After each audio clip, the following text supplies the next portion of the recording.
Assalamualaikum warahmatullahi wabarakatuh. Nama saya Fauzia Karen Ardila dengan NPM 2133005 16097 dengan mata kuliah Hukum Perdata Nasional dan dosen pengampu Ogin Hafiz Juanda SHLLM CLACP ARB CML CMI CMLC. Dengan presentasi saya berjudul Sejarah Perkembangan Hukum Perdata Internasional di Dunia. Awal perkembangan hukum perdata internasional masa Romawi kuno, hukum perdata internasional dapat dianggap sebagai bidang hukum yang dinamis dan selalu berkembang menyesuaikan diri pada perkembangan kebutuhan di dalam masyarakat modern. Namun demikian, HPI tidak dapat dianggap sebagai bidang hukum baru yang baru tumbuh di abad ke-20. Karena asas-asas dan pola berpikir HPI sudah dapat dijumpai dan tumbuh di dalam pergaulan masyarakat di masa Kekaisaran Romawi abad ke-2 Masehi sampai dengan abad ke-6 Masehi. Seiring dengan pertumbuhan kebudayaan Barat, Western Civilization di Eropa daratan dapat di dalam sejarah perkembangan HPI tampaknya perdagangan pada taraf pemula adalah pertukaran barang atau barter. Dengan orang asinglah yang melahirkan kaidah-kaidah HPI pada zaman Romawi kuno. Segala persoalan yang timbul sebagai akibat hubungan antara orang Romawi dan perdagangan asing diselesaikan oleh hakim pengadilan khusus yang disebut praetor prigiseris. Hukum yang digunakan oleh hakim tersebut pada dasarnya adalah hukum yang berlaku bagi para cives Romawi, yaitu Ius Civile, yang telah diadaptasi untuk hubungan internasional, itu kemudian disebut Ius Gentium. Sebagaimana halnya Ius Civile, Ius Gentium juga memuat kaidah-kaidah yang dapat dikategorikan ke dalam Ius Privatum dan Ius Publicum. Ius Gentium yang menjadi bagian Ius Privatum berkembang menjadi hukum perdata internasional, sedangkan Ius Gentium menjadi bagian Ius Public.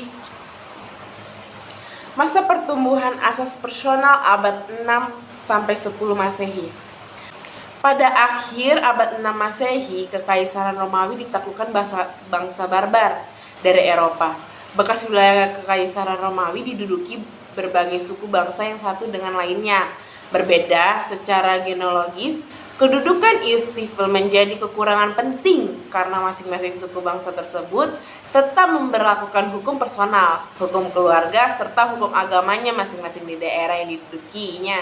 Dengan demikian, prinsip teritorial telah berubah menjadi prinsip personal.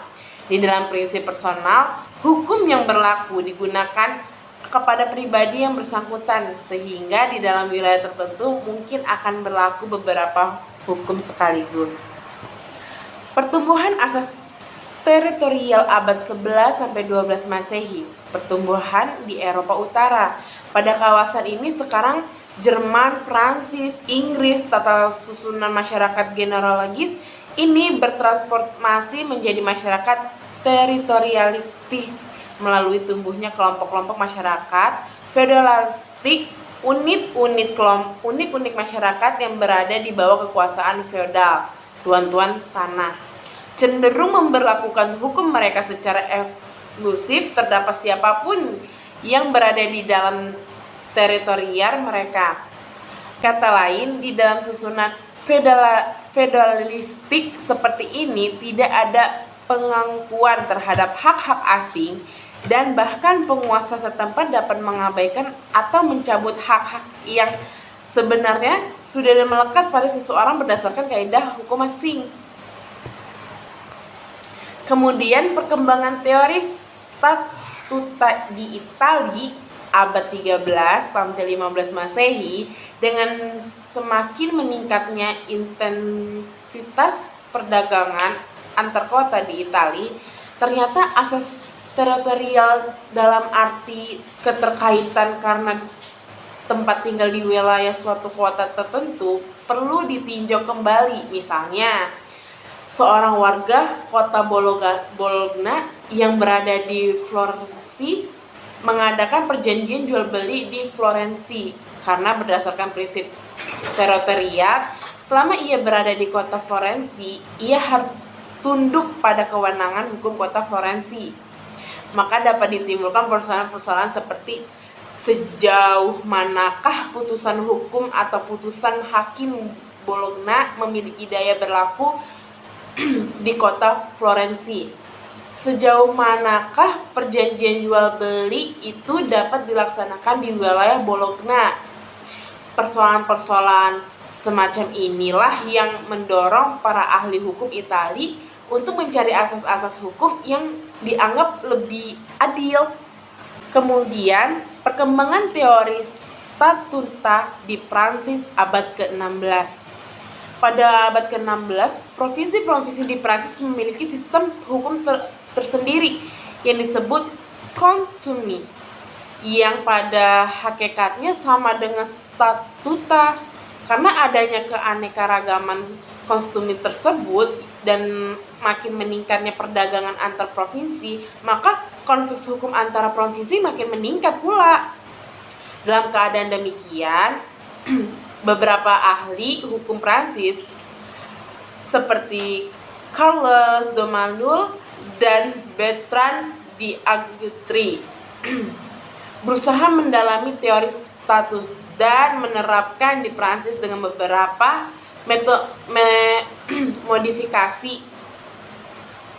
Carles Domanul meluaskan pengertian statuta personalia hingga mencakup pilihan hukum yang berkehendaki oleh para pihak sebagai hukum yang seharusnya berlaku dalam perjanjian atau kontrak.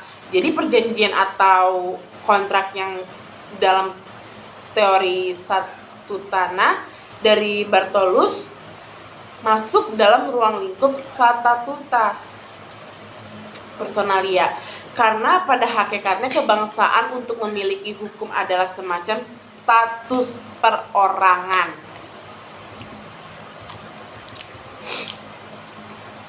Sedangkan Bertrand d'Argetry yang pada awalnya mempergunakan teori statuta dari Bartolus dan Dumoulin, kemudian menggunakan teori yang agak berbeda dengan asas-asas teori statuta Italia dan teori Dumoulin.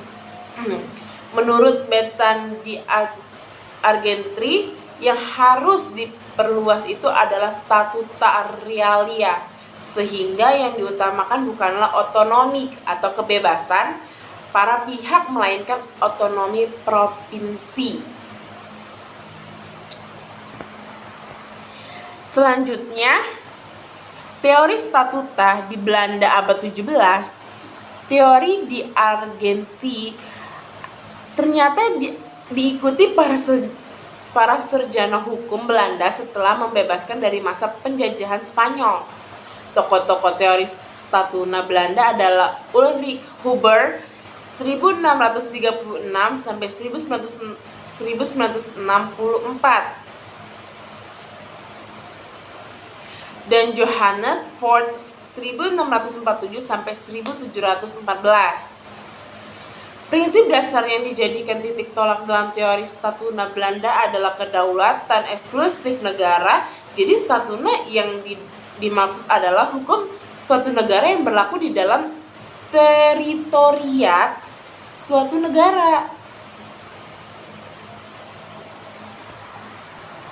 Selanjutnya, untuk menyelesaikan perkara-perkara HPI, maka ketiga prinsip harus ditarifkan dengan memperhatikan dua prinsip lainnya, yaitu bahwa suatu perbuatan hukum yang dilakukan di suatu tempat tertentu dan dianggap sebagai perbuatan hukum yang sah menurut hukum setempat harus diakui atau dianggap sah juga di negara lain, termasuk negara forum. Mungkin hukum negara lain itu menganggap perbuatan semacam itu batal, dianggap sebagai perbuatan hukum yang batal menurut hukum. Dan adapun titik-titik taut dalam HPI. Titik taut adalah faktor-faktor yang menunjukkan ke arah memperlakukan suatu ketentuan hukum negara tertentu, misalnya kewargaan, tempat letak benda, tempat perbuatan hukum, domisalis, dan lain-lain. Titik taut terdiri dari dua, yaitu titik taut primer dan titik taut sekunder. Titik taut primer terdiri dari kewarganegaraan, benda kapal, domisili. Lalu titik taut sekunder terdiri dari tempat letak benda atau lex situs, tempat dilangsungkan perbuatan hukum, lex locus, tempat dilaksanakan perjanjian, lex loci contractus. Lalu tempat terjadinya perbuatan pelanggaran hukum. Dan adapun contoh kasus dari Gianni Versace SPI melawan Sutardijono. Fakta-faktanya, Gianni Versace SPI selaku penggugat yang merupakan badan hukum yang didirikan menurut Undang-Undang Italia dan kedudukan di Italia. Perusahaan Gianni Versace SPI didirikan pada tahun 1978 oleh seorang desainer terkemuka bernama Gianni Versace. SPI adalah salah satu perusahaan fashion ternama di dunia. Perusahaan ini mendesain, memproduksi, dan mendistribusikan produknya yang berupa busana, perhiasan, kosmetik, parfum, dan produk fashion sejenisnya. Pada tahun September 2000, Gianni Versace SPI bekerjasama dengan Sunline Group Ltd, sebuah perusahaan terbuka Australia, pembukaan Palazzo Fries, yaitu sebuah hotel terbintang 6 yang terletak di Golden Coast, Australia. Gianni Versace SPI selaku penggugat ini menjual produksinya ke Indonesia dan merek yang melekat pada produk-produk milik penggugat telah dilindungi oleh hukum Indonesia. Kemudian pihak tergugat adalah Sutardijono, seorang warga negara Indonesia yang berkedudukan di Medan. Penggugat adalah pemilik yang berhak atas merek Versace atau Versace Class V2 dan Versace First, yang mana merek-merek tersebut telah dicapai dipromosikan serta terdaftar di negara asalnya Italia sejak tahun 1989 dan terdaftar pula di 30 negara lebih, sehingga merek penggugat berdasarkan pasal 6 ayat 1 butir B Undang-Undang Nomor 15 Tahun 2001 tentang merek dikualifikasi sebagai merek terkenal, di mana merek yang disengketakan adalah merek penggugat yang telah terdaftar pada kelas 9, 8, dan 25. Tergugat tanpa izin menggugat telah mendaftarkan merek V2 versi Versace yang mempunyai persamaan pada produknya dengan merek-merek penggugat, dan merek milik tergugat tersebut terdapat dalam kelas yang sama dengan merek-merek milik penggugat. Bahwa tindakan tergugat tersebut merupakan itikat buruk yang hendak membonceng keterkenalan merek-merek milik penggugat, sehingga tergugat dapat menikmati keuntungan ekonomi dengan mudah atas penjualan produksinya yang membonceng merek milik penggugat. Atas hal ini seharusnya permohonan pendaftaran merek milik tergugat ditolak berdasarkan penjelasan pasal 4 Undang-Undang Nomor 15 Tahun 2001 tentang merek. Titik taut primer. Titik taut primer adalah faktor-faktor dan keadaan-keadaan yang memperlihatkan bahwa kita berhadapan dengan peristiwa hukum perdata internasional atau faktor-faktor dan keadaan-keadaan yang memperlihatkan bahwa suatu hubungan atau peristiwa adalah peristiwa hukum perdata internasional. Dalam kasus ini, titik tahu primernya adalah kewarganegaraan yang berbeda dari para pihak, yaitu para penggugat Gianni Vest SPI berkewarganegaraan Italia dan pihak tergugat Suturjo Jono berkeluarga Indonesia. Lalu titik tahu